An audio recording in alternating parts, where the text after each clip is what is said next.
صلى الإله العظيم على المصطفى. السلام عليكم ورحمة الله وبركاته. بسم الله والصلاة والسلام على رسول الله وعلى آله وأصحابه أما بعد. Ndugu yangu katika iman, ndugu yangu Muislam, ndugu yangu mpendwa, karibu katika safari hii tukufu ya kujifunza Uislamu. Tunafurahi kukuona hapa na tunakupongeza kwa uamuzi wako wa kukaribia Uislamu kwa moyo wa kujifunza na kutafuta ukweli. Ndugu yangu Muislam, masomo haya ya mtandaoni yameandaliwa na Africa Islamic Academy ili kukusaidia kuelewa misingi ya dini ya Uislamu kwa urahisi, lakini pia hatua kwa hatua. Usijisikie upweke. Hapa tuko pamoja kama familia moja ya Kiislamu. Ndugu yangu, tumia nafasi hii kujifunza kwa utulivu. Jifunze kwa utulivu kabisa, uliza maswali bila uoga, na kumbuka kuwa wote tumepitia hatua ya kwanza kama hii. Tunakuombea Mwenyezi Mungu Subhanahu wa Ta'ala akupe wepesi, maarifa yenye manufaa na moyo thabiti katika dini hii tukufu ya Uislamu. Karibu sana, na Allah Subhanahu wa Ta'ala akubariki katika kila hatua ya maisha yako. Ndugu yangu Muislamu, mada hii ya leo ni sehemu ya diploma ya Waislamu wapya. Mada hii ambayo ni hukumu za Kiislamu, na maudhui yetu ya leo ni sala. Leo tutazungumzia maudhui ya swala. Kwa furaha na mapenzi makubwa ya Kiislamu, tunakukaribisha katika somo letu hili la swala, ambayo ni moja ya nguzo kuu 5 za Uislamu, na tunafurahi kuwa nawe katika safari hii ya kujifunza namna ya kuswali kwa utaratibu sahihi. Katika somo hili tutajifunza hatua za kuitekeleza ibada ya swala, hatua moja baada ya nyingine, kuanzia nia, takbira ya kufunga swala, takbiratul ihram, kusoma Qur'ani, kusujudu, kurukuu, na hatua zote mpaka kutoa salamu. Lakini pia tutajifunza maandalizi, namna ya kujiandaa kwa ajili ya kuielekea na kuitekeleza ibada yetu ya swala. Ndugu yangu Muislamu, tunapotaka kuitekeleza ibada ya swala, kabla hatujaanza kuswali, kabla hatujaleta takbiratul ihram, kuna mambo kadhaa ambayo Muislamu unapaswa kuyatekeleza. Mambo hayo yanaitwa masharti ya swala, zinaitwa shurutu sala, masharti ya swala. Kuna masharti kadhaa ambayo Muislamu unatakiwa kuyatekeleza pale unapotaka kuswali, kabla haujaanza kuswali. Jambo la kwanza, kabla haujaswali unatakiwa kuwa tahara kutokana na hadathi, kutokana na najis. Unatakiwa uwe tahara, uwe umesalimika kutokana na hadathi kubwa, lakini pia uwe umesalimika kutokana na hadathi ndogo ambayo imeelezwa katika somo la kujitaharisha, somo la kujiandaa na ibada ya swala. Kwa hiyo Muislamu anatakiwa awe tahara kutokana na hadath kubwa, maana yake asiwe na janaba, asiwe na hedhi, wala asiwe na nifasi. Lakini pia awe amesalimika kutokana na hadath ndogo, kwa maana ya kwamba awe na udhu. Lakini pia Muislamu, kabla hujaanza kuswali, unatakiwa uwe umesalimika kutokana na najis. Katika nguo zako kusiwe na najis, katika mwili wako kusiwe na najis, na sehemu unaoswalia pia isiwe na najis. Kwa hiyo ni sharti la kwanza unatakiwa kulitekeleza kabla ya kuswali. Lakini sharti la pili na la muhimu ambalo unatakiwa kulitekeleza kabla hujaanza kuswali ni kustiri utupu. Yani unatakiwa ujistiri vizuri, uvae mavazi mazuri yanayokustiri, mavazi ambayo hayaoneshi maungo ya mwili wako. Na utupu wa mwanaume ni kufunika kuanzia katika kitovu chake mpaka kwenye magoti. Mwanaume anaposwali lazima hii sehemu iwe imefunikwa. Lakini kwa mwanamke anatakiwa awe amefunika mwili wake wote isipokuwa uso tu. Na inapendeza pia unapoiendea ibada ya swala kuvaa katika mavazi yako yaliyokuwa mazuri. Allah Subhanahu wa Ta'ala anatuamrisha hivyo. Mnapoiendea swala enyi waumini, chukueni mapambo yenu, khudhu zinatakum inda kulli masjid. Lakini sharti lingine ambalo Muislamu unatakiwa kulitekeleza wakati unapotaka kuiendea ibada tukufu ya sala ni kuelekea qibla. Kabla haujaanza kuswali unatakiwa uwe umeelekea uelekeo wa qibla. Qibla ni uelekeo ambao tumeamrishwa na Mola wetu Subhanahu wa Ta'ala kuelekea huko pale tunapotaka kufanya ibada ya sala. Uelekeo huu ni nyumba tukufu ya Mwenyezi Mungu iliyoko Makka, katika msikiti mtukufu Masjidul Haram, katika Al-Kaaba, na tunaelekea uelekeo ule sio kwa sababu sisi tunaliabudu lile jiwe, la, bali ni kwa sababu Allah Subhanahu wa Ta'ala ametuamrisha kufanya hivyo. Allah Subhanahu wa Ta'ala ametuamrisha tuelekee uelekeo wa Al-Kaaba tunapotaka kufanya ibada ya sala. Kwa hiyo kabla haujaanza kuswali, kabla haujaleta takbiratul ihram, hakikisha umeelekea katika uelekeo wa qibla. Lakini sharti lingine ni kuingia kwa wakati wa swala. Hizi swala 5 ambazo tunaziswali za faradhi alizotuamrisha Allah Subhanahu wa Ta'ala ameziwekea nyakati maalumu. Kwa hiyo haitafaa kuiswali swala kabla ya wakati wake uliopangwa, wala haifai pia kuiswali swala kabla baada ya wakati wake uliopangwa, isipokuwa kwa dharura za kisheria zinazokubalika. Na tukiangalia nyakati za swala tunaweza kuzitaja kwa haraka. Katika siku Muislamu umeamrishwa kuswali swala 5 za faradhi. Swala ya kwanza ni swala ya alfajiri, swala ya asubuhi, ambayo inaswaliwa baada ya kuingia alfajiri ya kweli. Baada ya kuingia alfajiri, Allah Subhanahu wa Ta'ala anasema katika Qur'ani akiwaambia watu, wakulu washrabu hatta yatabayyana lakumul khaytul abyadu min alkhaytil aswadi min alfajri. Yani alfajiri inaingia pale unapodhihiri weupe wa alfajiri katika giza la usiku, pale inakuwa imedhihiri alfajiri. Basi kuanzia muda ule inafaa kuswali salatu alfajiri, na muda wake unamalizika kabla ya kuchomoza kwa jua.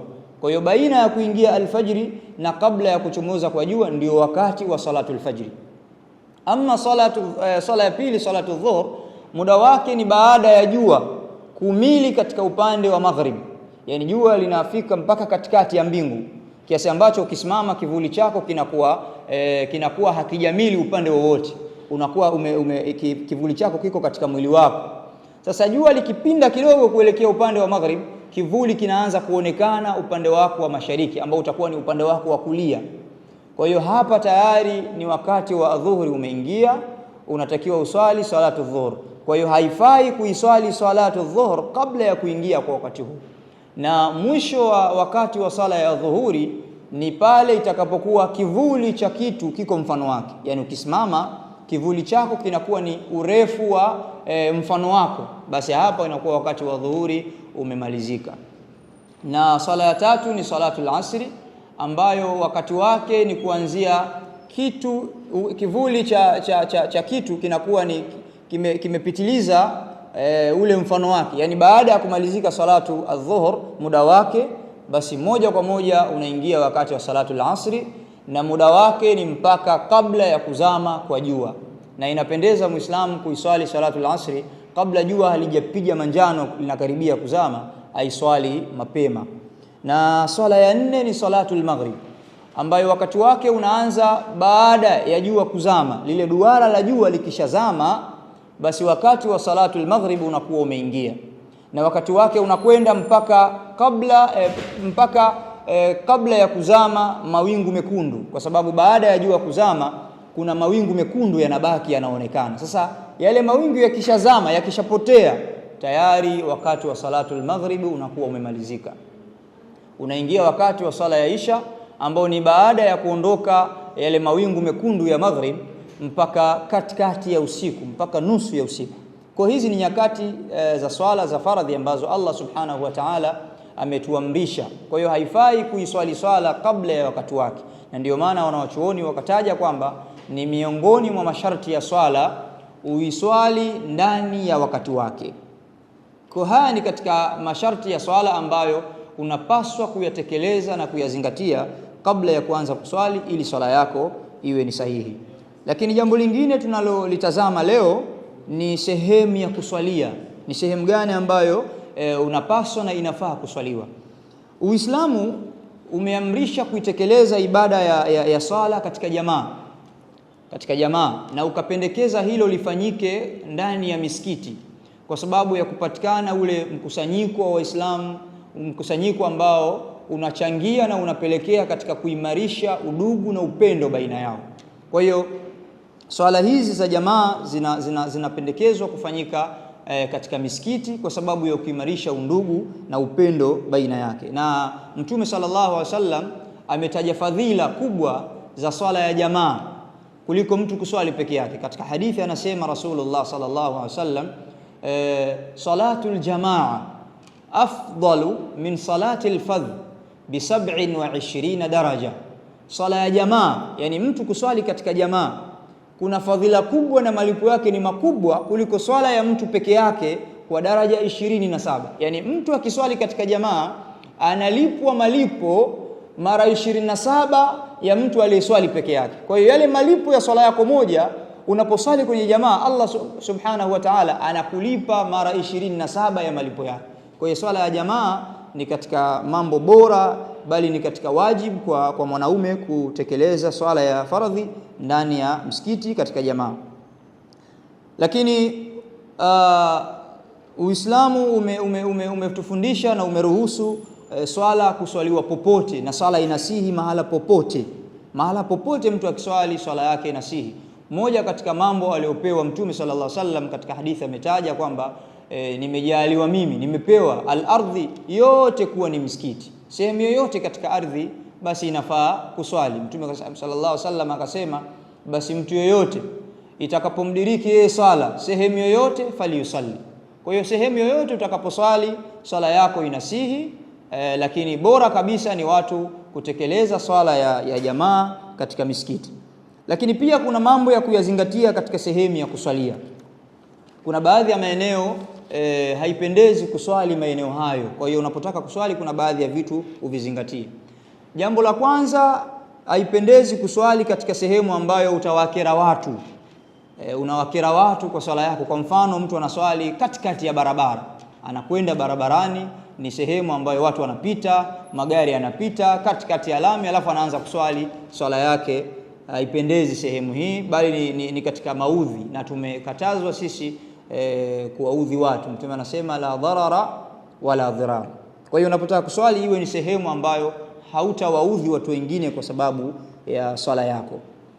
Lakini jambo lingine la kuzingatia mahala pa kuswali, pasiwe ni katika sehemu zilizoandaliwa maalum kwa ajili ya kumwasi Allah subhanahu wa ta'ala.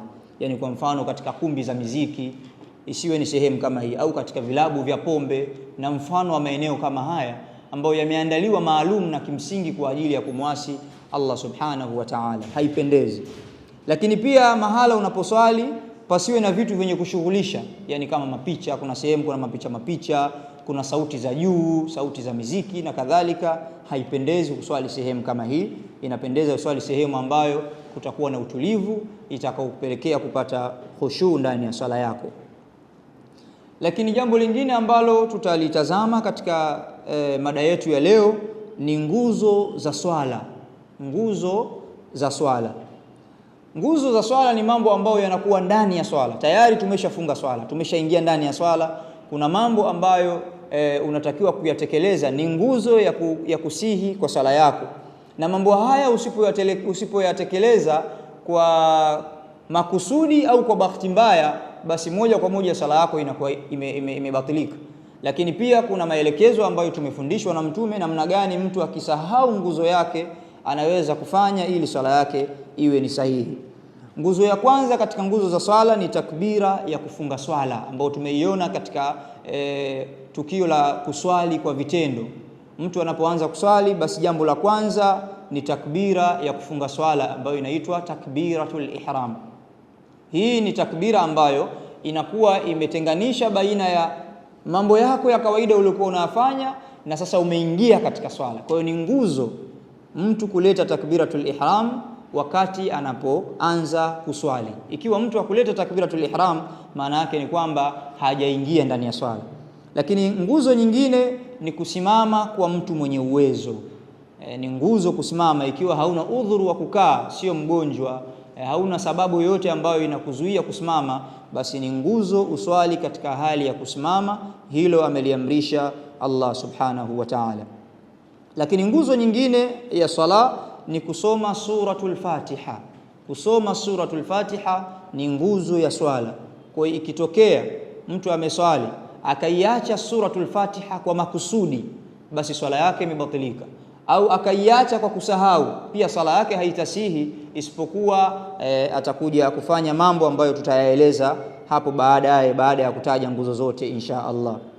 Lakini nguzo nyingine ni kurukuu. Unaposwali ni lazima urukuu, ni nguzo urukuu, kule kuinama. Kurukuu ni kule kuinama baada ya kumaliza kusoma suratul Fatiha na kusoma sura nyingine, unainama pale chini, unarukuu kwa ajili ya kumtukuza Allah subhanahu wa ta'ala. Nguzo nyingine katika nguzo za sala ni kunyanyuka kutoka kwenye rukuu, kuitidali. Unatakiwa baada ya kurukuu unyanyuke. Kwa hiyo mathalan mtu anasali akarukuu, alafu baada ya kurukuu moja kwa moja chini akashuka kwenye sijida badala ya kuitidali kwanza, huyu tayari amevunja nguzo miongoni mwa nguzo za swala, na swala yake tayari itakuwa imeharibika mpaka alete sijida sahau na alipe nguzo aliyoiharibu. Lakini nguzo nyingine baada ya kuitidali ni kusujudu. Tena kusujudu kama alivyoamrisha Mtume sallallahu alaihi wasallam, kusujudu juu ya viungo 7. Sijida sahihi aliyotufundisha bwana Mtume sallallahu alaihi wasallam ni lazima viungo 7 viguse chini. Kuna baadhi ya watu wakisujudu miguu yake inakuwa inaning'inia, haifai. Mtume katika hadithi ametufundisha kwamba unaposujudu kiungo cha kwanza kiguse chini ni paji la uso pamoja na pua, lazima viguse chini. Lakini kiganja cha mkono wa kulia, kiganja cha mkono wa kushoto, lakini pia goti la mguu wa kulia na goti la mguu wa kushoto, pamoja na matumbo ya vidole vya mguu wa kulia na mguu wa kushoto. Viungo hivi vinatakiwa viguse chini pale unaposujudu. Hii inakuwa ndio sijda iliyokamilika. Kwa hiyo kusujudu ni nguzo miongoni mwa nguzo za swala. Na nguzo nyingine ni kukaa katika kikao kidogo. Baada ya kusujudu kuna kikao kidogo pale mtu anakaa, kikao kifupi kile ambacho tuliona kule, unasema rabbighfirli warhamni. Ni nguzo pia ukae pale. Kwa hiyo ukisujudu alafu ukasahau kama umesujudu sijida ya kwanza, wewe ukajua ni ya pili, ukanyanyuka juu moja kwa moja, maana yake umeacha nguzo moja katika nguzo za swala, na sala yako itakuwa tayari ina mushkila. Lakini nguzo nyingine baada ya nguzo hizo tulioitaja, baada ya kunyanyuka ni sijida ya pili. Baada ya kuwa umekaa kikao kidogo, unatakiwa pia kusujudu tena mara ya pili. Ile sijida ya pili baada ya kikao kidogo ni nguzo miongoni mwa nguzo za swala. Sasa kwa mfano mtu ameacha nguzo ya swala, ni kitu gani ambacho anatakiwa afanye ili swala yake isihi? Mathalan mtu anaswali lakini amesahau kusoma suratul Fatiha, akaja kukumbuka ameshaingia kwenye rukuu, pengine ameshaingia katika sijda, akakumbuka kwamba niliposimama nilisahau kusoma suratul Fatiha. Basi wanawachuoni wanatueleza kwamba unaposahau kufanya au kuleta nguzo moja katika nguzo za swala, kama bado haujaingia katika nguzo nyingine, itakulazimu urudi ukamilishe ile nguzo uliyoiacha, ile nguzo uliyoisahau. Ama ukiwa tayari umeshaingia katika nguzo 2-3 mbele, hauwezi tena kurudi, basi utalipa rakaa nzima ya nguzo ambayo uliacha. Ile rakaa yote inakuwa imeharibika. Kwa hiyo utaendelea na sala yako na ile rakaa haitahesabika. Baada ya kumaliza kusoma tashahudi, ukamswalia Mtume na ukasoma adhkari zote za kwenye tahiyatu, unatakiwa usimame, ulipe rakaa nzima ya nguzo uliyoiacha, kisha utakati na tashahudi, kisha utasujudu sijda sahau, alafu ndio utoe salamu na sala yako inakuwa imesihi. Lakini pia nguzo nyingine miongoni mwa nguzo za swala ni tashahudi ya mwisho. Ile tashahudi ya mwisho pamoja na kumswalia Mtume sallallahu alaihi wasallam ni miongoni mwa nguzo za swala. Ikitokezea mtu amesahau, pengine ameingia katika swala akaghafilika, ameshikwa na usingizi, akashtuka imamu ametoa salamu na yeye akatoa salamu, maana yake huyu anatakiwa arudi asome tashahudi, amswalie Mtume, alete sijda sahau, alafu atoe salamu na sala yake itakuwa imesihi. Lakini nguzo nyingine ni kukaa kwa ajili ya tashahudi ya mwisho. Ahlul ilm wanataja kwamba hii ni miongoni mwa nguzo za swala. Na nguzo nyingine ni utulivu, kuwa na utulivu katika swala. Yani zile harakati za swala unatakiwa uzifanye kwa utulivu, na ndio maana tunaona katika hadithi ya yule mtu ambaye alikuja msikitini kwa Mtume akawa anaswali. Alivyomaliza kuswali akaenda kwa Mtume akamwambia irji fasalli fa innaka lam tusalli, akamwambia rudi ukaswali tena, haujaswali bado. Akaswali tena akarudi kwa Mtume akamwambia rudi tena akaswali. Baadaye Mtume akamuelekeza namna ya kuswali, akamfundisha kwamba unaporukuu mpaka utulizane kwenye rukuu. Kwa hiyo utulivu katika sala ni miongoni mwa nguzo za swala. Mtu anatakiwa aswali kwa utulivu. Akiswali haraka anaswali mbio haraka ambazo zinaweza kupelekea kukosekana kwa utulivu, anakuwa amevunja nguzo miongoni mwa nguzo za swala. Na nguzo nyingine na mwisho katika nguzo za swala ni kutoa salamu. Mtu akimaliza kusoma tashahudi anatakiwa atoe salamu, na nguzo ni ile salamu ya kwanza, salamu alaikum wa rahmatullahi, upande wa kulia, alafu salamu alaikum wa rahmatullah. Kwa hiyo hizi ni nguzo za swala ambazo mtu anatakiwa kuzitekeleza akiwa ndani ya swala. Lakini mambo mengine ambayo tunayatizama ni wajib za swala. Ndani ya swala kuna mambo yanaitwa wajibatu sala, mambo ya wajibu ambayo unatakiwa uyafanye. Mambo haya wajibu, ikiwa utasahau moja katika haya, unatakiwa ulete sijda sahau kabla ya kutoa salamu. Sijda sahau ambayo tumetoka kuionyesha kwa vitendo namna gani ya kuileta sijda sahau. Sasa wajibu za swala ni zipi? Ya kwanza kabisa ni takbira zote isipokuwa takbiratul ihram. Zile takbira zingine zote za ndani ya swala, ya kurukuu, ya kusujudu, ya kunyanyuka, zote zile ni katika wajibu za swala. Ikiwa mtu atasahau kusema Allahu Akbar wakati anapokwenda kwenye haraka nyingine, basi huyo anakuwa ameacha wajibu ya swala, na hukumu yake ni kabla ya kutoa salamu ataleta sijda sahwi. Lakini wajibu nyingine katika wajibu za swala ni kusema subhana rabbiyal azim katika rukuu. Unaporukuu unatakiwa useme subhana rabbiyal azim, tena ile mara moja ndiyo wajibu, mara ya pili na mara ya tatu ni katika sunna. Kwa hiyo ukirukuu ni wajibu useme subhana rabbiyal azim.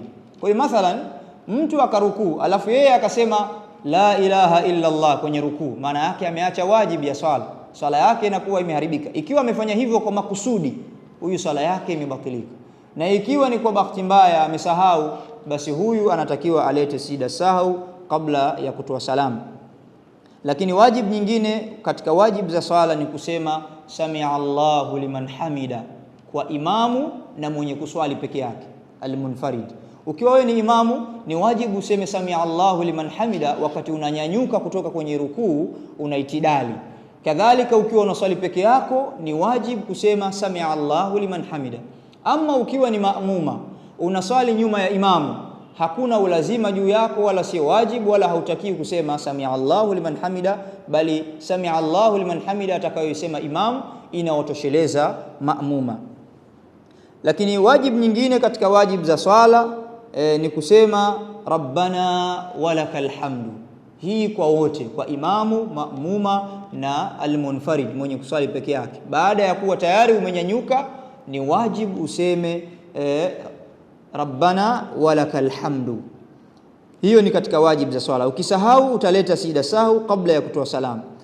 Wajibu nyingine ambao ni wajibu ya tano katika wajibatu sala, katika yale mambo ya lazima ndani ya swala ni kusema subhana rabbiyal a'la unapokuwa kwenye sijda. Baada ya kusujudu unatakiwa useme subhana rabbiyal a'la. Mara ya kwanza ndiyo wajibu, mara ya pili na mara ya tatu ni katika sunna. Lakini jambo lingine ambalo ni wajibu katika wajibatu sala, ambalo ni jambo la sita, ni kusema rabbighfirli. Pale unapokaa kwenye kikao kidogo, kikao cha katikati ya sijda mbili, unatakiwa useme rabbighfirli. Sasa kuna ziada nyingine ambazo tutakuja kuziona katika masomo yanayokuja huko mbele, lakini wajibu ni yale maneno rabbighfirli warhamni. Haya ndiyo wajibu. Ukisahau haya unatakiwa ulete sijda sahau kabla ya kutoa salamu. Na wajibu ya saba miongoni mwa wajibatu sala ni tashahudi ya kwanza. Ile tashahudi ya kwanza kwenye sala za rakaa zaidi ya mbili, mathalan salatul maghrib, ile tashahudi ya kwanza ni katika mambo ya wajibu ya swala. Na katika swala ya rakaa 4, mathalan swala ya isha, swala ya al-asri na swala ya adhuhur, ile tahiyatu ya kwanza, tashahudi ya kwanza ni miongoni mwa mambo ya wajibu. Kwa hiyo mathalan mtu anaswali, na hii inatokezea mara nyingi, amefika katika tashahudi ya kwanza akasahau, akajikuta amenyanyuka moja kwa moja. Wanawachuoni wanatufundisha kwamba unapokuwa tayari umeshasimama, umeshaingia katika nguzo ambao ni rakaa nyingine, hutakiwi kurudi chini, utaendelea, alafu baadaye kabla ya kutoa salamu utaleta sijida sahwi. Na sijida sahwi kama tulivyoeleza, ni wakati gani mtu asujudu sijida sahwi? Ni wakati anapokuwa ameacha nguzo au wajibu, au amepunguza katika mambo ya swala, au amezidisha katika mambo ya swala, anatakiwa alete wajibu ya swala. Na unaweza kuleta wajibu ya swala kabla ya salamu au baada ya salamu. Sifa zote mbili hizi zinafaa, japokuwa baadhi ya wanachuoni wanasema ikiwa umepunguza katika zile nguzo au wajibu ya swala, kuna kitu umepunguza, baadaye ukakikamilisha, utaleta sijida sahwi kabla ya kutoa salamu. Na ikiwa umefanya ziada, umezidisha, mathalan umezidisha rakaa, basi utaleta sijida sahwi baada ya kutoa salamu. Na unayoyasema kwenye sijida sahwi ni yale yale ambayo unayasema katika sijida ya kawaida. Lakini jambo lingine ambalo tutalitazama katika somo letu la leo la swala ni mambo yanayoharibu swala, mambo yanayoitwa mubtilatu sala. Ni mambo gani ambayo mtu akiyafanya ndani ya swala yake inakuwa imeharibika? Jambo la kwanza ni kuacha nguzo au wajibu kwa makusudi. Yani tumesema miongoni mwa nguzo za swala ni kusoma suratul Fatiha. Miongoni mwa wajibu za swala ni kusema rabbana walakal hamdu mathalan. Mtu akaamua kwa makusudi akaacha nguzo ya swala, akaacha wajibu wa swala makusudi, huyu moja kwa moja swala yake imebatilika, swala yake haitasihi na imeharibika. Lakini jambo lingine la pili katika mambo ambayo yanaharibu swala ya mtu ni kuzungumza kwa makusudi ndani ya swala, yani kuzungumza maneno ambayo sio katika maneno ya swala kwa makusudi, huyu swala yake imeharibika. Hilo limekatazwa na Mtume sallallahu alayhi wasallam. Lakini jambo la tatu ambalo linaharibu swala ya mtu ni kucheka, yani mtu anasali alafu akawa anacheka ndani ya swala, huyu maana yake amekosa unyenyekevu kwa Mola wake subhanahu wa ta'ala. Hii inaharibu swala ya mtu na swala yake inakuwa imebatilika. Wanachuoni wanataja jambo lingine la 4 ambalo linaharibu swala ya mtu ni mitikisiko mingi yenye kufuatana isiyo na haja ndani ya swala. Yani mtu kila wakati ana haraka nyingi ndani ya swala, mara amejishika huku, mara amefanya kadha, mara ameangalia kule, mara amegeuka, mitikisiko mingi ndani ya swala inaharibu swala. Isipokuwa mitikisiko michache, harakati chache kwa sababu ya haja, basi inakuwa haijaharibu swala. Kwa hiyo haya ni baadhi ya mambo ambayo yanaharibu swala ya mtu. Lakini jambo lingine ambalo linaharibu swala ni kutenguka kwa tahara. Mtu anasali alafu akakumbuka pengine hana udhu, swala yake imeharibika. Anasali alafu udhu ukamtoka, swala yake imeharibika. Anatakiwa atoke akatie udhu tena, akachukue tahara tena, alafu arudi aendelee na swala. Lakini jambo lingine ambalo linaharibu swala ni mtu kutokuwa amejistiri vizuri, kufunuka stara yake. Kuna baadhi ya watu nakuta katika wanaume anaswali alafu akisujudu sehemu yake ya mgongo inafunuka, amevaa shati fupi, kwa hiyo mgongo wake unakuwa wazi. Hii inakuwa inaharibu swala ya mtu, anatakiwa amejistiri vizuri. Kwa hiyo ni baadhi ya mambo ambayo yanaharibu swala ya mtu. Lakini pia kuna baadhi ya mambo ambayo ni makruhu, hayapendezi kuyafanya ndani ya swala, ni karaha kuyafanya ndani ya swala. Jambo la kwanza ni kugeuka ndani ya swala. Mtu anaswali, na hii tunaiona mara nyingi kwa watu, unakuta mtu anaswali kila wakati macho yake yanageuka, yani anatizama juu, anaweza akatizama kwenye feni, anakutizama mbele umekaa, anatizama kulia, anatizama kushoto. Hii haipendezi katika swala, bali Mtume ameulizwa kuhusiana na kugeuka akasema ni wizi anaufanya shaitani katika swala ya mtu, anakuwa anaiba katika swala yako, anaiba thawabu zako. Kwa hiyo inapendeza mtu anaposali atizame macho yake ile sehemu anaosujudu chini, akae kwa utulivu, asigeuke. Lakini jambo lingine ambalo ni karaha katika swala ni ile kugonga vidole, kulizaliza vidole katika swala, ni katika makruhu na mambo ambayo hayapendezi. Lakini jambo lingine ambalo ni makruhu ni kuingia katika swala mtu akiwa ameshughulishwa imma na njaa au amebanwa na haja, haipendezi kuingia katika swala ukiwa na njaa hali ya kuwa chakula tayari kimeshaandaliwa. Mtume sallallahu alaihi wasallam katika hadithi sahiha anasema, la salata bihadrati at-ta'am wala wa huwa yudafi'uhu al-akhbathan. La salata bihadrati at-ta'am, hakuna sala wakati chakula kimesha kuwa tayari. Yani mtu ana njaa, chakula kimesha kuwa tayari, basi kwanza ale alafu akaswali ili khushu ipatikane.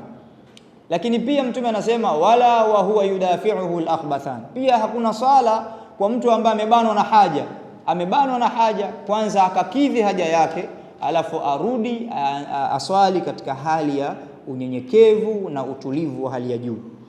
Lakini jambo lingine ambalo tutalitazama katika somo letu la leo ni swala za sunna ambazo ni kablia na baadia. Kuna idadi ya rakaa ambazo Mtume sallallahu alaihi wasallam amefundisha, na anasema atakayeswali rakaa hizo katika siku, Allah subhanahu wa ta'ala anamjengea nyumba katika pepo. Rakaa 12 mtu akiziswali, Allah subhanahu wa ta'ala anamjengea jumba katika pepo, jumba la kifahari. Rakaa 2 zimetajwa katika hadithi, rakaa 2 kabla salati al-fajri. Kabla ya salatu al-fajri kuna sunna ya rakaa 2 ambazo Mtume anasema rak'at al-fajri khairun min ad-dunya wa ma fiha. Rakaa 2 kabla ya salatu al-fajri, zile rakaa 2 za sunna kabla al-fajri ni bora kuliko dunia na vilivyomo ndani yake. Lakini rakaa 4 kabla salati adh-dhuhr, kabla ya kuswali salatu adh-dhuhr kuna sunna ya rakaa 4 ambazo unaswali rakaa 2, unaswali 2 watoa salam, kisha unaswali 2 unatoa salam. Lakini pia rakaa 2 baada ya salatu adh-dhuhr, hizi zinakuwa tayari ni rakaa 8. 2 kabla al-fajr, 4 kabla adh-dhuhri na 2 baada ya dhuhuri, alafu 2 rakaa 2 baada ya salati al-maghribi na rakaa 2 baada ya swala ya isha. Ukiswali rakaa hizi za sunna katika siku yako, Allah subhanahu wa ta'ala kupitia mtume wake anaahidi atakujengea jumba katika pepo. Rakaa 2 kabla ya swala ya alfajri, rakaa 4 kabla ya swala ya adhuhuri, na rakaa 2 baada ya swala ya adhuhuri, rakaa 2 baada ya swala ya maghrib, rakaa 2 baada ya swala ya isha, ni rakaa 12 za sunna. Lakini miongoni pia mwa swala za sunna ambazo Mtume sallallahu alaihi wasallam ametuhimiza kuzitekeleza ni swala ya witri. Swala ya witri ni katika swala ambazo, katika sunna ambazo ni zimetiliwa mkazo na zimetiliwa uzito, bali imetajwa kwamba Mtume sallallahu alaihi wasallam katika maisha yake, si akiwa safarini wala akiwa nyumbani kwake, hajawahi kuacha swala ya witri, na amehimiza watu kuswali swala ya witri.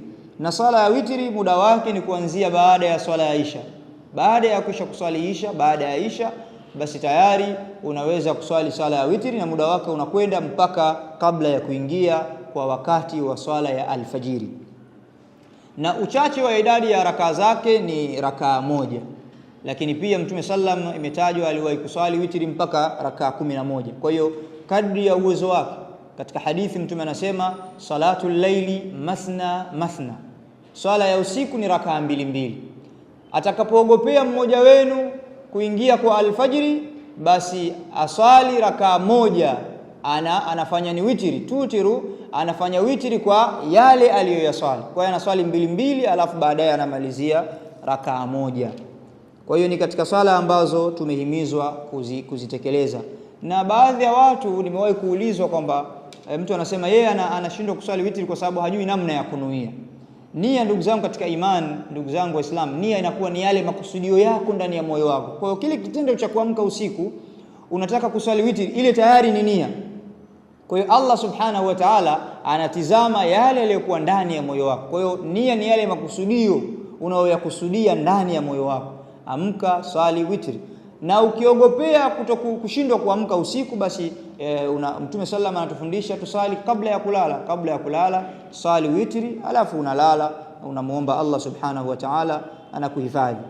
Lakini miongoni mwa swala za sunna tulizofundishwa na mtume wetu sallallahu alaihi wasallam ni swala ya kuomba mvua, inaitwa salatul istisqa. Salatul istisqa ni mfano wake ni mfano wa swala ya Idi. Tumetoka kueleza hapo nyuma na kuonesha namna swala ya Idi inavyoswaliwa. Basi swala ya kuomba mvua pia mfano wake ni mfano wa swala ya Idi. lakini kuna mambo ya kuyazingatia watu wanapotoka kwa ajili ya kuswali swala ya kuomba mvua. Na swala hii uswaliwe pale inapokuwa imedhihiri hali ya ukame, mvua hakuna, watu wanapata ukame, mazao yanakauka, maji hakuna, basi ni sunna imamu anatangaza, watu wanatoka kwa ajili ya kwenda kuswali swala ya kuomba mvua, wanamuomba Allah subhanahu wa ta'ala. Na muda wa swala huu ni kama vile swala ya Idi. Muda wake ni kuanzia linapokuwa jua limenyanyuka kidogo kiasi cha mkuki, yani ni kama dakika 20 kutokea linapochomoza na mpaka kabla ya kuingia salatu dhuhuri, yani ule muda wa wakati wa swala ya dhuha ndio salatu istisqa husaliwa pia. Kwa hiyo watu wanatangaziwa, wanatoka katika majumba yao, na inapendeza kuswaliwa katika eneo la wazi. Watu wanatoka katika hali ya kujinyenyekeza kwa Mola wao subhanahu wa ta'ala. Watu wanafanya tauba, wanamuomba Allah msamaha, lakini pia wanatakiwa kabla ya kuswali wao wamerudisha zile haki ambazo waliwadhulumu watu. Kila aliyemdhulumu mtu arudishe haki yake kwa muhusika wake, ili iwe rahisi Allah subhanahu wa ta'ala kupokea maombi yao. Kwa inatangazwa, watu wanatoka, lakini pia inapendeza watu wanapokwenda kwenye sala ya kuomba mvua wasijipulizie manukato, lakini pia wasivae katika mavazi yao mazuri, kwa sababu wanatakiwa watoke katika hali ya kujidhalilisha kwa Allah subhanahu wa ta'ala, watoke katika hali ya unyenyekevu na utiifu wa hali ya juu, kwa sababu wanakwenda kumuomba Allah subhanahu wa ta'ala awaepushe na janga la ukame. Kwa imamu ataswalisha raka 2 kama inavyoswaliwa swala ya Idi, kwa takbira 7 raka ya kwanza na takbira 5 raka ya pili. Kwa hiyo raka ya kwanza takbira 6 baada ya takbiratul ihram, jumla zinakuwa 7, na raka ya pili ni takbira 5 ukiondoa ile takbira ya kunyanyuka kutoka kwenye sijida ya raka ya kwanza. Baada ya swala imamu atasimama, atatoa khutba kama swala ya Idi. Atawakumbusha watu kufanya tauba, atawakumbusha watu kuwa waadilifu na kutokudhulumiana, atawakumbusha watu uwezo wa Allah na mambo mbalimbali ambayo Allah subhanahu wa ta'ala anataka watu wakumbushane. Kwa hiyo ni salatul istisqa, inaitwa swala ya kuomba mvua. Mfano wake ni mfano wa swala ya Idi. Lakini swala nyingine ambayo ni katika swala za sunna na ni muhimu kweli kweli ni swala ya dhuha. Katika hadithi Mtume sallallahu alaihi wasallam anatufundisha kwamba anapoamka mwanadamu viungo vyake vyote vya mwili wake vinahitaji kutolewa sadaka. Kila kiungo ambacho Allah subhanahu amekuruzuku unatakiwa ukitolee sadaka kama shukrani ya kumshukuru Allah subhanahu wa ta'ala kwa ajili ya kukupa hivyo viungo. Maana yake macho hayo uliopewa uyatolee sadaka, masikio, ulimi na kadhalika. Lakini Mtume akasema inatosheleza kuvitolea sadaka viungo vyako vyote hivi kwa kuswali raka 2 za dhuha. Kwa hiyo idadi ya chini kabisa ya sala ya dhuha ni raka 2, na Mtume sallam aliswali mpaka raka 8. Kwa hiyo sala ya dhuha ni miongoni mwa sunna ambazo Mtume sallam ametufundisha kuzitekeleza, na muda wake ni kuanzia jua linapochomoza na kupanda kidogo mpaka kabla ya kuingia swala ya adhuhuri. Mtu atakiwa aswali dhuha kumshukuru Allah subhanahu wa ta'ala kwa viungo walivyokupa. Kuna watu wamenyimwa macho, kuna watu wamenyimwa masikio, kuna watu wamenyimwa miguu, kuna watu wamenyimwa vitu kadha wa kadha. Allah subhanahu amekuruzuku viungo unavyo, wafanya mambo yako, unafanya shughuli zako, unaona, unasikia, unazungumza. Unatakiwa kumshukuru Mwenyezi Mungu kwa neema ya viungo aliyokupa, na kumshukuru Allah ni kusali salatu dhuha. Kwa hiyo Muislamu utakiwi kuacha sala hii ya dhuha, kwa sababu ni miongoni mwa hazina ambazo unajiwekea kwa ajili ya hasanati zako siku ya Kiyama. Lakini swala nyingine ni swala inaitwa al-kusuf au al-khusuf, swala ya kupatwa kwa jua au mwezi. Imewahi kutokea tukio hili katika zama za Mtume sallallahu alaihi wasallam, siku ambayo alikufa mtoto wake Ibrahim. Mtume sallam aliwakusanya watu kwa ajili ya kuswali swala hii, salatul kusuf, na baadhi ya watu wakawa wanaamini kwamba imetokea kwa sababu ya kifo cha Ibrahim, lakini Mtume sallam akawaambia hakika kupatwa kwa jua na mwezi, lakini pia jua na mwezi ni miongoni mwa alama za Allah subhanahu wa ta'ala. Viwili hivi havipatwi kwa sababu ya mauti ya yeyote. Itakapotokea hili basi swalini na muombe Allah subhanahu wa ta'ala. Kwa hiyo ni katika sunna Mtume ametufundisha jua linapopatwa au mwezi unapopatwa, Waislamu wakusanyike msikitini kwa ajili ya kuswali swala hii. Na sifa ya salatul kusuf ni kwamba inaswaliwa rakaa mbili. Rakaa mbili, katika kila rakaa kunakuwa na rukuu mbili na visomo mara mbili na sijda mbili. Kwa hiyo sifa yake ni kwamba imamu atafunga swala, ataswali rakaa ya kwanza, maana yake atasoma suratul Fatiha, kisha baada ya hapo atasoma sura nyingine, atafanya kisomo kingine kirefu, atasoma sura nyingine kisomo kiwe ni kirefu zaidi, kisha baada ya kisomo atarukuu. Baada ya kurukuu atanyanyuka kutoka kwenye rukuu. Sasa hapa hatakwenda kwenye sida, atarudia tena kusoma suratul Fatiha na atasoma sura nyingine tena, kisomo kingine tena kirefu, alafu ndio atarukuu tena, ataitidali, alafu atakwenda kwenye sida. Kwa hiyo kila rakaa inakuwa na rukuu mbili, una rukuu mara mbili, alafu ndio unashuka kwenye sida. Na kadhalika rukuu inakuwa ni ndefu na sijida zinakuwa ni ndefu. Hii ndiyo sifa ya salatu al-kusuf. Kwa ufupi, swala ya kupatwa kwa jua. Inapopatwa jua watu wanaswali swala ya sunna katika sifa ambayo tumeitaja. Rakaa ya kwanza inakuwa na rukuu mbili, imamu anasoma suratul Fatiha, kisha anasoma sura nyingine baada yake, kisha anarukuu, kisha anaitidali. Akiitidali anasoma tena suratul Fatiha, anasoma na sura nyingine, kisha anarukuu, kisha anaitidali, alafu ndio anashuka chini kwenye sijda. Na anafanya hivyo katika rakaa zote mbili.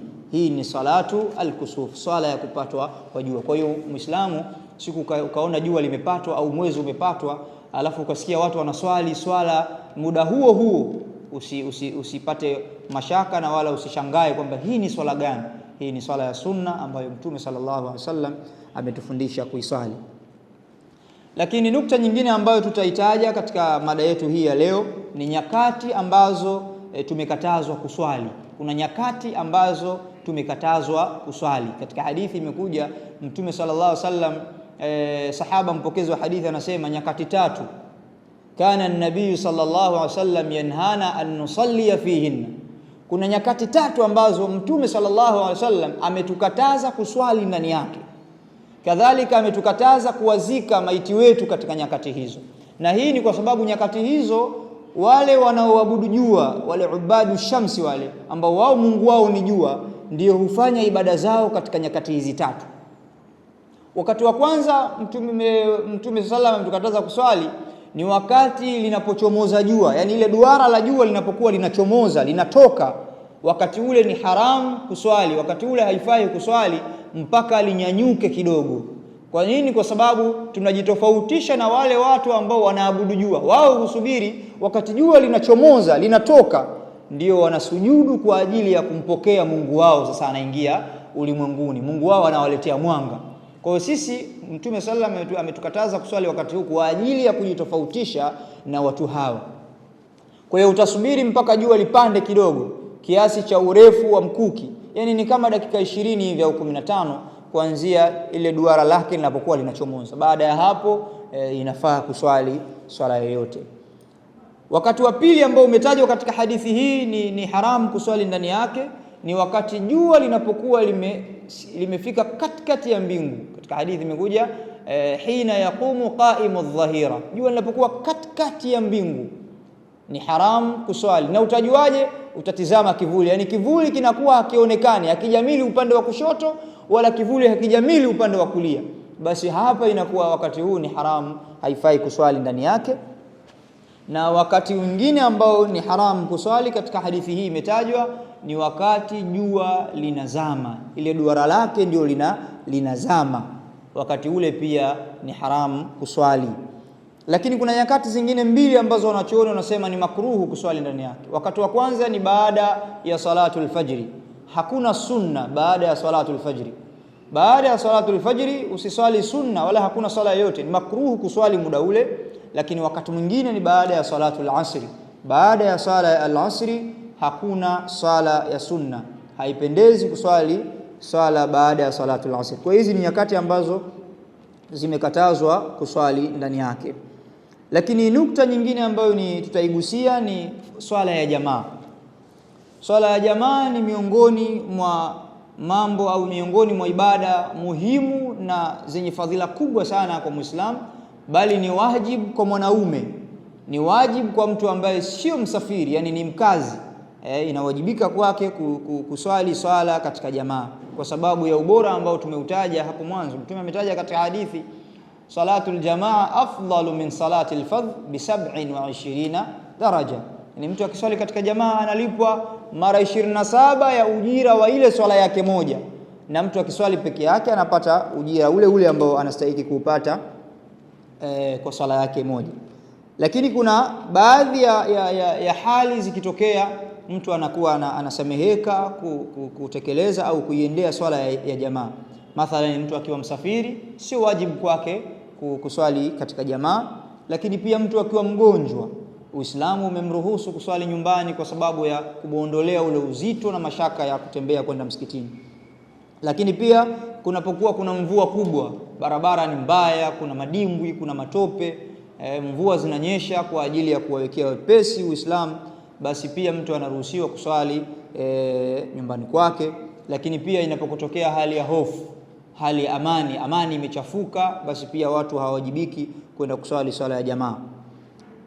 Na nukta nyingine ambayo tutaigusa katika mada yetu ya leo ni mambo yanayosaidia unyenyekevu katika swala. Tumeona katika nguzo za swala unyenyekevu ni miongoni mwa nguzo za swala. Sasa kuna mambo ambayo yanasaidia unyenyekevu katika ibada ya swala. Jambo la kwanza ni kujiandaa kwa ajili ya swala kwa kwenda msikitini mapema, kuswali sunna kablia, kuvaa mavazi mazuri ya heshima, kufika msikitini mapema kabla ya swala. Unafika mapema, unaswali sunna, unasoma Qur'ani, unakuwa umeiandaa akili yako, umeandaa moyo wako kwa ajili ya kutekeleza ibada ya faradhi. Basi hili ni katika mambo ambayo yanasaidia unyenyekevu katika swala. Lakini jambo lingine ni kwenda msikitini kwa utulivu na unyenyekevu. Kuna baadhi ya watu unakuta anataka kuwahi rakaa au anataka kuwahi swala, basi anatoka mbio, anakimbilia swala. Hii inasababisha mtu anafika pale anakosa ule utulivu na unyenyekevu. Atafika pale hawezi kupumua vizuri, anapumua, anahema kujiujuu kwa sababu ya kukimbia. Tumetuamrisha unapoiendea swala, basi iendeeni swala kwa utulivu na kwa unyenyekevu. Kile ulichokipata utakiswali, kile ulichokikosa utakilipa. Kwa hiyo kuiendea swala kwa unyenyekevu na utulivu ni miongoni mwa mambo ambayo yanasaidia kupatikana unyenyekevu katika swala. Lakini jambo lingine ambalo linasaidia unyenyekevu katika swala ni kujiepusha na vitu vyote vyenye kushughulisha. Yani unaposwali basi ondoa vitu vyote vyenye kushughulisha. Yani kama vile mapicha, sauti za juu, mathalan mtu anaswali simu yake ikaanza kuita, moja kwa moja inamharibia ule unyenyekevu na inamuondolea ule unyenyekevu katika sala yake. Lakini pia katika vitu vyenye kushughulisha ni mtu kuingia katika sala akiwa amebanwa na haja. Katekeleze kwanza haja yako alafu uingie katika swala. Kuingia katika swala mtu akiwa ana njaa na chakula kiko tayari, haya ni mambo ambayo yanapelekea kukosekana unyenyekevu katika swala. Kwa hiyo ili upate unyenyekevu ni kuhakikisha kwamba haya mambo yote umeyaepuka kabla haujaingia katika swala. Nukta nyingine ambayo tuitaje na tunahitaja katika mada yetu ya leo ni kwa ufupi swala ya msafiri. Sheria ya Uislamu ni sheria ambayo imeweka wepesi katika namna ya utekelezaji wa ibada kwa Waislamu. Haijawekea uzito. Dini yetu ni dini nyepesi sana. Miongoni mwa wepesi ambao umewekwa na Uislamu ni kwa msafiri, namna ya kuitekeleza ibada ya swala. Kwanza kuna khilafu baina wanachuoni kwamba ni ipi safari ambayo kisheria mtu anahesabika kuwa amesafiri. Kuna kauli nyingi za wanachuoni, lakini kauli ambayo ni ya katikati na kauli ambayo imechukua kundi kubwa ni kwamba safari ni ile ambayo katika mazoea ya watu na utaratibu wa watu na utamaduni wa watu, wao wanaiona kwamba hiyo ni safari. Yani mathalan mtu ametoka Kariakoo amekwenda zake Chanika. Kikawaida hatusemi amesafiri. Na mtu akiulizwa hata sema amesafiri, atasema amekwenda Chanika. Lakini mathalan mtu ametoka hapa Kariakoo, ametoka Dar es Salaam, amekwenda mpaka Morogoro. Huyu tukiulizwa yuko wapi, tunasema amesafiri mara moja, amekwenda Morogoro. Kwa hiyo katika fikra na mtazamo na kawaida na urfi ya watu, kuna safari ambayo watu wanaichukulia kwamba hii ni safari, basi hiyo ndio itafaa kwa hukumu hizi ambazo tunakuja kuzitaja. Jambo la kwanza ambalo msafiri amewekewa wepesi katika swala yake ni kupunguza swala kwa swala zenye idadi ya rakaa 4. Anaswali rakaa 2. Amewepesishiwa msafiri, badala ya kuswali adhuhur rakaa 4, badala yake ataswali rakaa 2 tu. Badala ya kuswali al-asr rakaa 4 ataswali 2 tu, na badala ya kuswali isha rakaa 4 ataswali rakaa 2 tu. Hii ni katika moja ya wepesi ambao sheria ya Uislamu imeiweka kwa msafiri kwa sababu ya kumpa wepesi. Lakini pia ameruhusiwa kuunganisha swala, kukusanya baina ya swala ya adhuhuri na al-asri, lakini pia kukusanya baina ya swala ya maghribi na isha. Kwa hiyo ataswali alfajiri peke yake. Ikifika adhuhuri ana khiari ya mambo mawili, imma aswali adhuhuri na al-asri pamoja katika wakati wa adhuhuri, au aicheleweshe adhuhuri mpaka wakati wa al-asri, kisha aswali adhuhur rakaa 2, kisha aswali na al-asr rakaa 2. Lakini pia maghribi na isha, imma aziswali zote mbili katika wakati wa maghrib, au aziswali zote mbili katika wakati wa isha. Ataswali maghrib rakaa 3, kisha baada ya hapo atasimama atakim, kisha ataswali rakaa 2 ya swala ya isha. Kwa hiyo pia ni jambo ambalo msafiri ameruhusiwa kulitekeleza. Lakini je, mtu anapokuwa safarini, amefika katika mji ambao alikuwa anakwenda, ni muda gani ataruhusiwa kupunguza na kukusanya swala kule atakapokuwa anaishi? Kuna kauli nyingi za wanawachuoni, lakini miongoni mwa kauli za ulama ni kwamba ataruhusiwa kupunguza swala yake kwa idadi ya masiku yasiyozidi 4. Kwa akikaa zaidi ya siku 4 atatakiwa aswali kamili, aswali bila kuunganisha.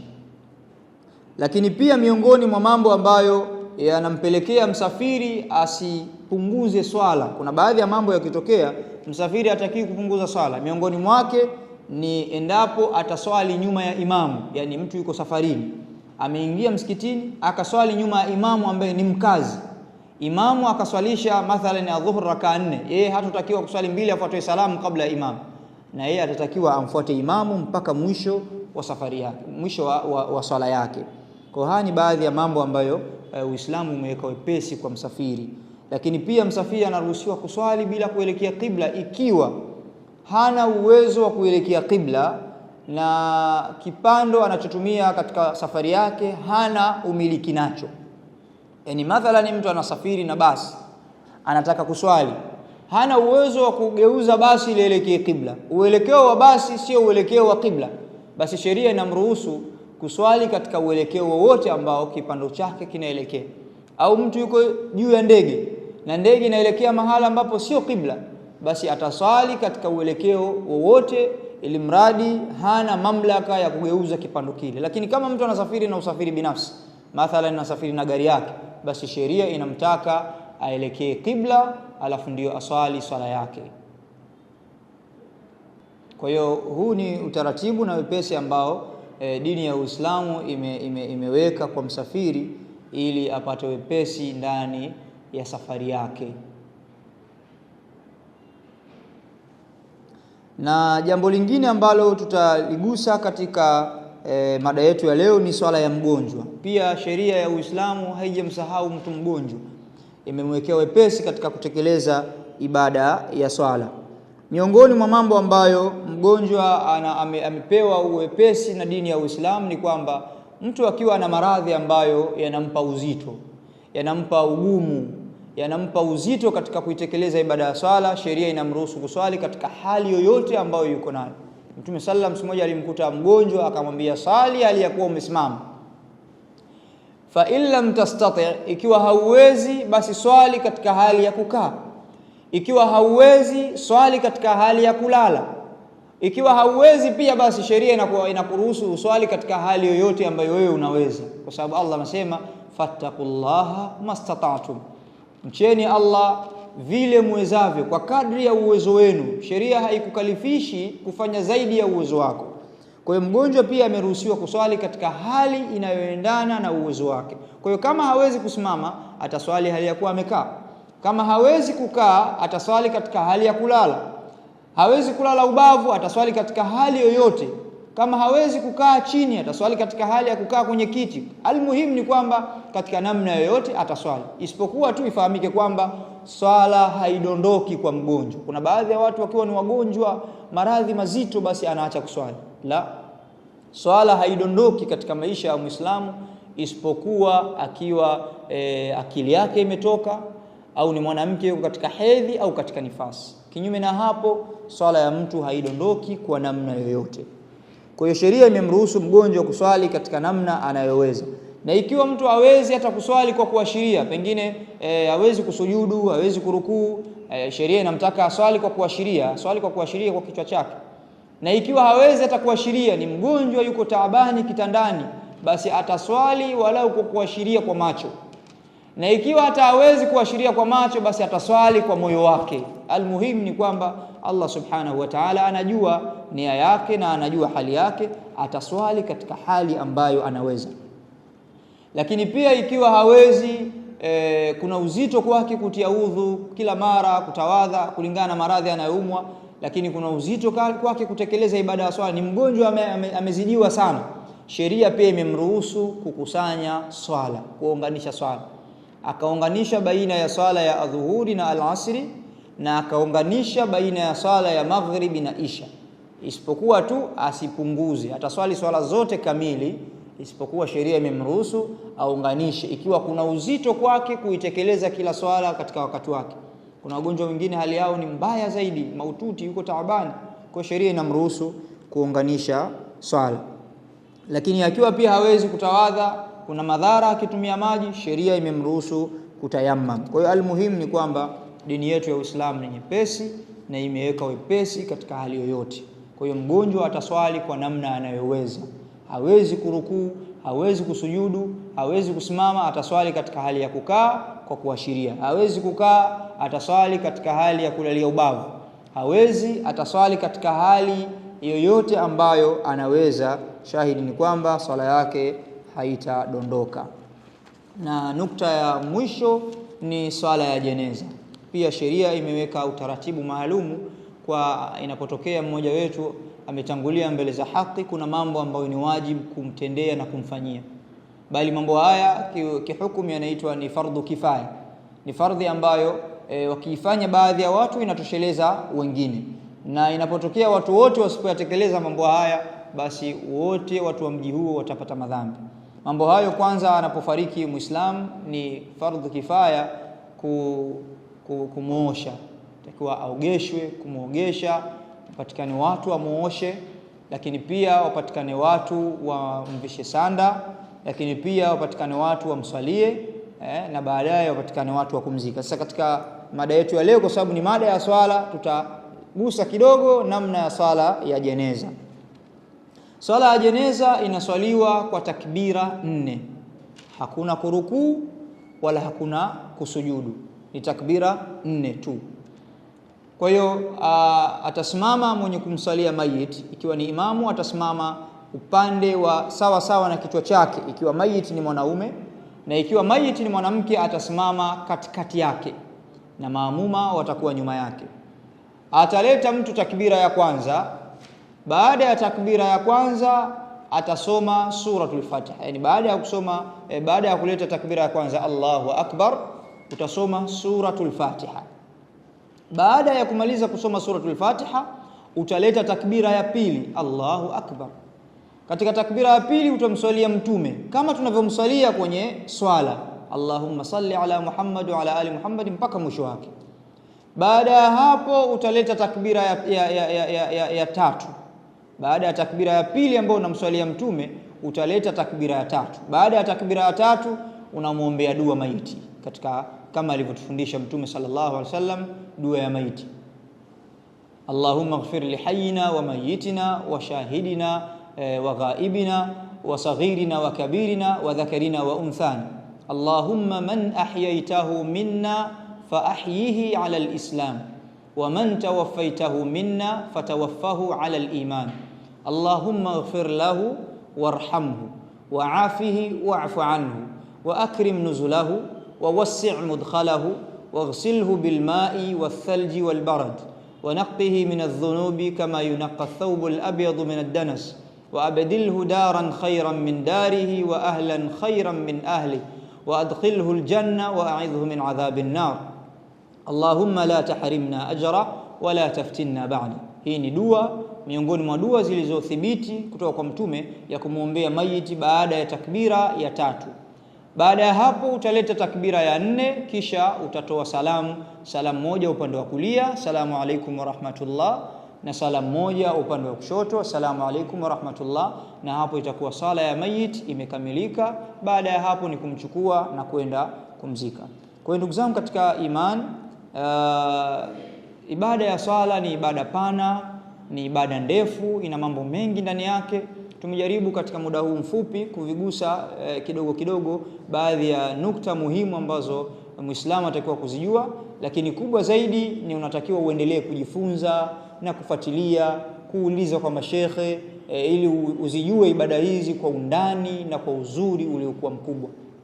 Tunawashukuru sana kwa kuendelea kuwa nasi kutusikiliza, lakini pia muendelee kufuatilia masomo na mafunzo mbalimbali yanayotolewa na Africa Islamic Academy kwa ajili ya kujifunza dini yako na kufahamu misingi ya dini yako, kufahamu hukumu mbalimbali za kisheria.